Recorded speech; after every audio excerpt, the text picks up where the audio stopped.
Good morning, everyone. Okay, we'll continue our book reading today. The Toyota Way to Service Excellence by Jeffrey K. Leica and Karen Ross. Yesterday, we looked at coercive bureaucracy in action at the US Post Office. We also looked at examples of before and after a mail delivery pattern in a coercive bureaucracy. Today we're looking at standards in enabling bureaucracy. So we consistently preach to organizations the power of using standards in an enabling way. We often get pushback from management.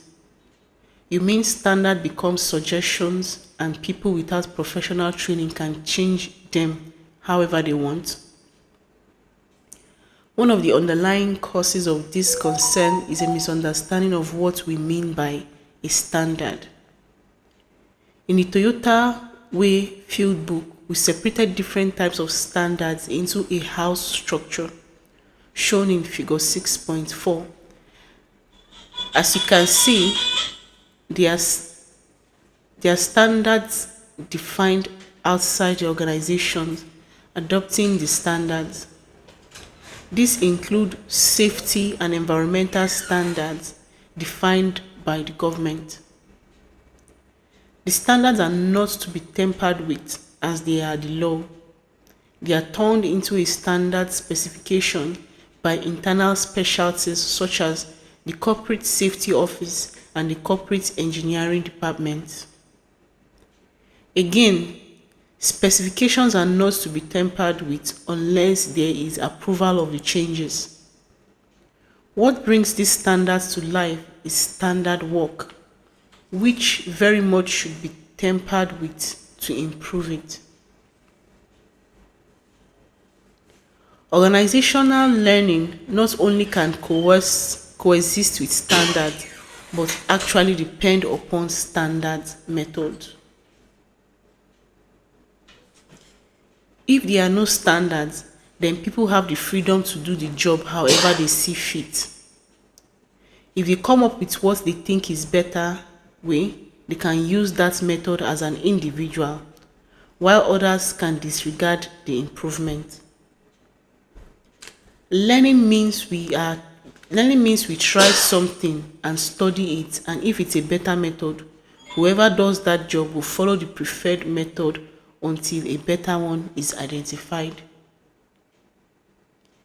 In an anarchy in which we all are empowered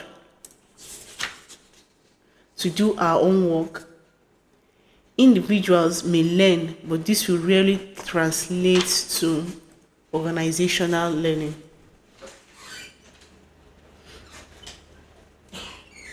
Robert Cole wrote an excellent essay arguing that the Japanese advantage through the 1980s was because of their capacity for organizational learning, whereas in the West we were better at individual learning. He describes organizational learning as the process of turning individual learning into organizational routines, that is, standard that sits above a particular individual. The process by which we transmit and evolve organizational routine is organizational learning.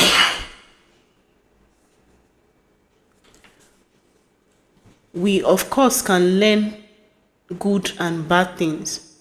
We want, however, to define organizational learning in terms of identifying and creating best practice work routine, standardizing these practices, diffusing them, i.e., actualizing them throughout the organization, and then renewing the process. In order to get or gain a better understanding of coercive versus enabling standards, let's check back in the NL Service Incorporation. When we left the company, it was at a crossroad.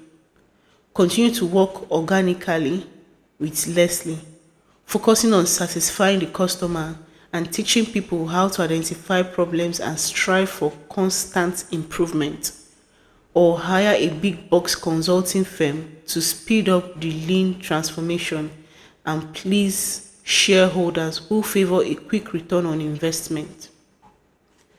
And as stated in chapter 4, the case below are a composite of experience that Karen has seen repeated across many different service organizations. In one form or another, these things have actually happened, though the names have been changed to protect the well-intentioned but misinformed.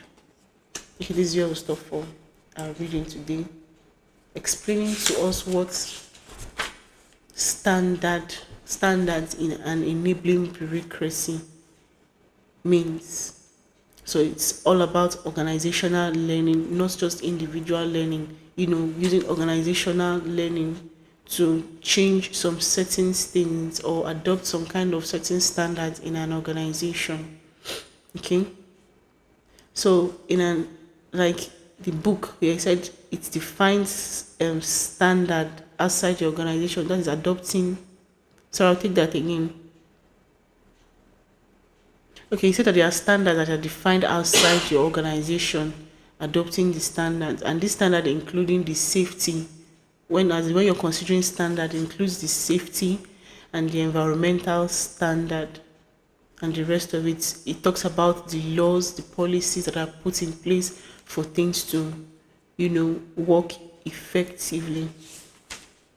And it defines organizational learning as a method, a standard method of doing things.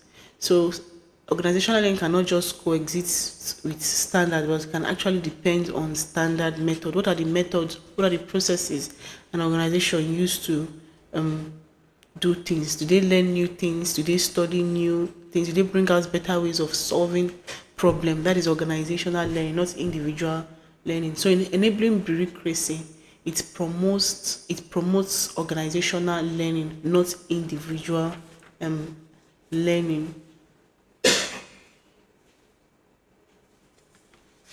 Okay. So it gave us a detailed method of what a standardized work is, using this diagram, where you have standard specifications, standard procedures, for the standard work. So this diagram explains relationship and purpose of standard. That's what this diagram does. It defines, or rather explains, the relationship between purpose and standard. Okay, so that's just a brief summary of our reading this morning. Thank you.